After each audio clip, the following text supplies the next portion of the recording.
Hey guys, so this video is going to be about my experience with— I just clicked all of my knuckle.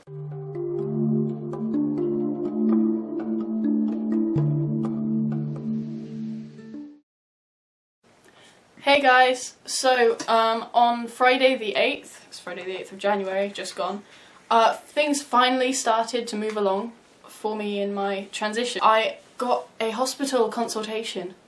Well, I was going to get referred through loads of therapy to a clinic, but I'm 17 and the doctor explained that this is like the cusp of everything, and it makes everything just completely awkward because you are too old to go to a child clinic, because by the time you get all that referral shit all done, you will be too old to be in the child's clinic, but you're too young to actually be in the adult's clinic yet.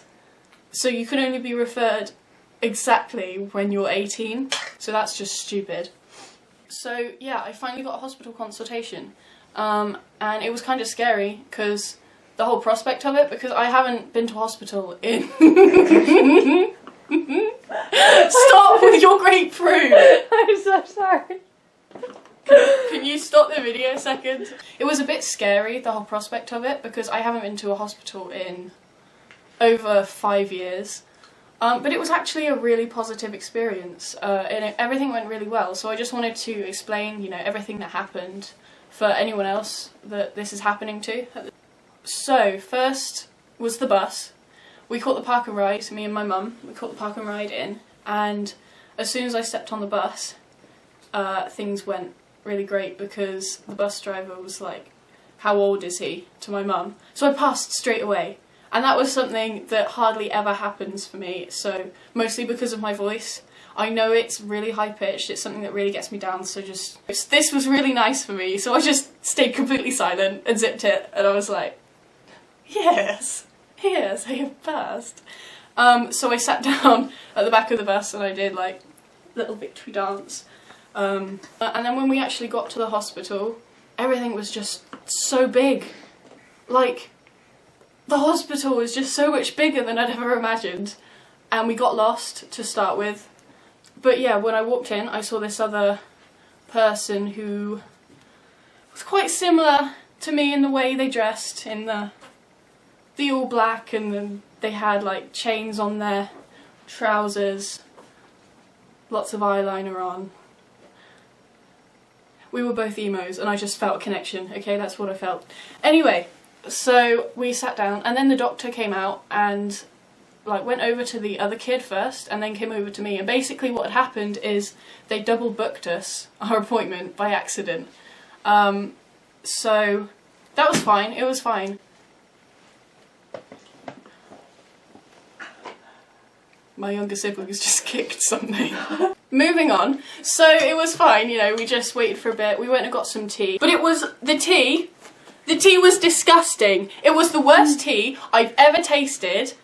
It was supposed to be Earl Grey, but it wasn't Earl Grey. It was disgusting. It was bad. It was just bad. So that's the only negative thing that happened, was I had really, really awful Earl Grey tea. So then when the doctor came in again, and he ushered me to his room and stuff, his name was Dr. Bass, or is it Dr. Bass? I think you'd say it Bass, B-double-S. I mean B-A-double-S. You can be my, you know, they have the laugh reels in the films, you can be my laugh reel. Cue laughter. So Dr. Bass took me to his room, and it looked like any other like therapy room that I've been to before. There were just like a few chairs and a table. There was no like bed, no crazy injection table. I get paranoid about like what they're gonna do to me because I just didn't know what to expect. So yeah, we just sat there and we just had a chat really. There was no poking or experimenting, like I said.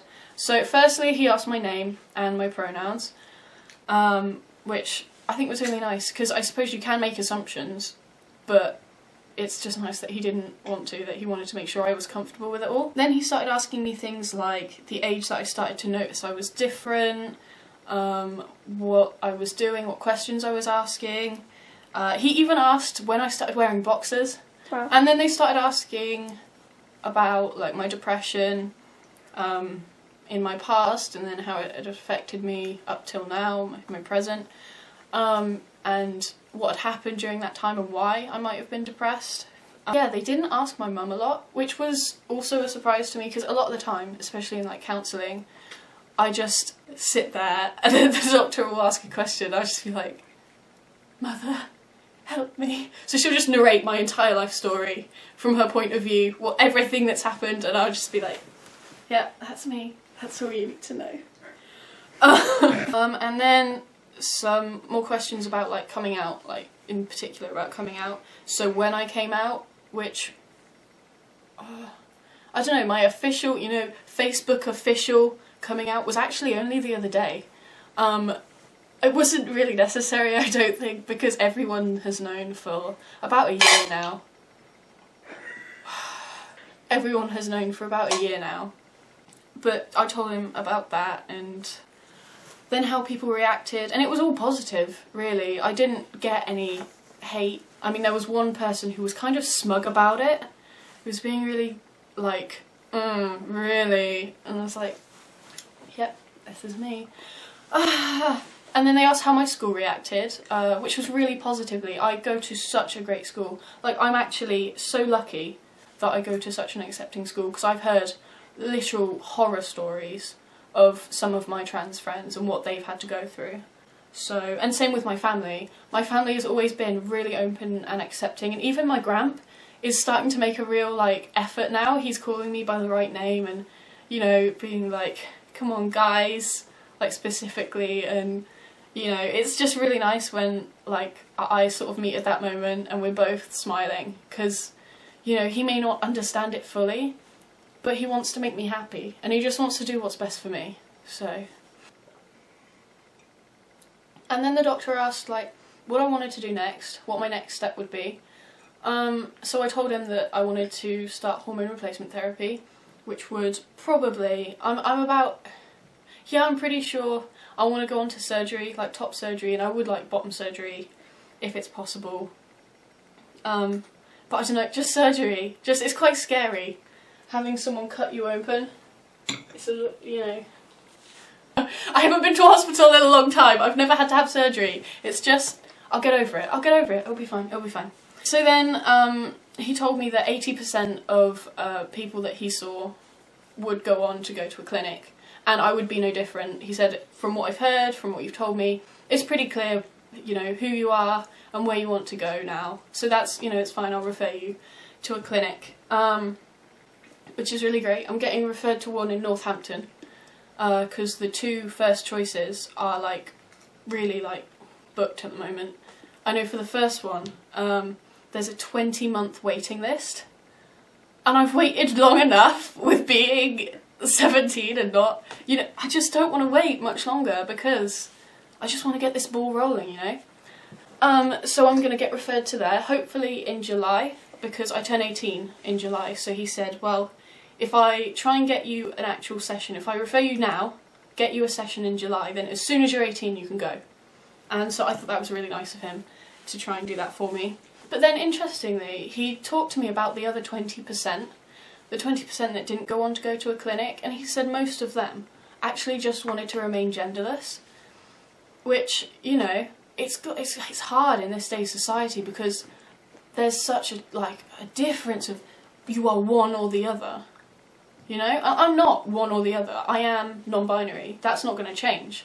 But I'm just so uncomfortable with being referred to as a female and my dead name and stuff. So, you know, HRT and surgery, that's right for me. And I know it is. And I would much rather be referred to as a guy than as a girl. So I'm cool with that.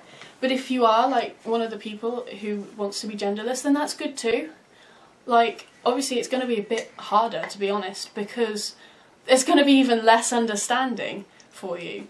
But just go with your gut feeling and go what feels right for you, because you're the one who knows yourself. If you need help, then obviously go and get help, because everyone, you know, no one wants you to be sad. Something else that the doctor said was that there's actually been like a national spike. It's like a national phenomenon but there's been like a national phenomenon in the last like 2 It years. ends in an N, not an M. Oh! For non fuck. Like something else that the doctor said was that there's actually been like a national, like a spike in the past 2 years of people like me, so young female to male transitioning people, which I thought was like really great, because it's gotten to that point in society where they're like, you know, it's okay, you can come out now, it's a safer, much safer place, and a lot of people are realising, I think, that they're not alone, and that is great as well. It's gotten to the point where it's like, you know what, this is who I am. You know, it's not just me not being able to live up to society's ridiculous beauty standards or anything. This is, I'm a completely different person, and this is who I'm supposed to be, and I'm not afraid of that anymore. So, you know, I just think that's really great. Okay guys, well, thanks for watching my video. Hopefully I will keep up to date with my progress and types of letters I get about my referral and when I actually get my appointment and stuff like that. So thank you for watching. Like, comment, subscribe. Is that the order YouTubers usually say it? Comment, subscribe, like, validate me, validate my existence and my story, make it important.